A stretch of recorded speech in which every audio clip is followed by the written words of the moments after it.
Did you know that one of the world's most expensive drinks was created by complete accident? 500 years ago in Jerez, Spain, a winemaker made a terrible mistake.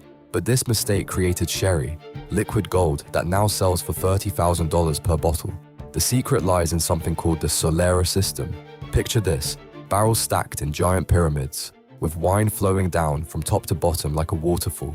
Some of these barrels are over 200 years old, still aging wine today. But here's what makes it truly special. The wine needs specific grapes that only grow in Jerez's chalky white soil. Then, nature adds magic.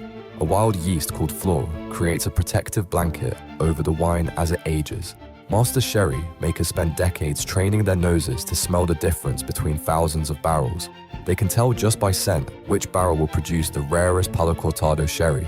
One sip of this liquid costs more than most people's dinner, all because someone in Spain made a beautiful mistake centuries ago.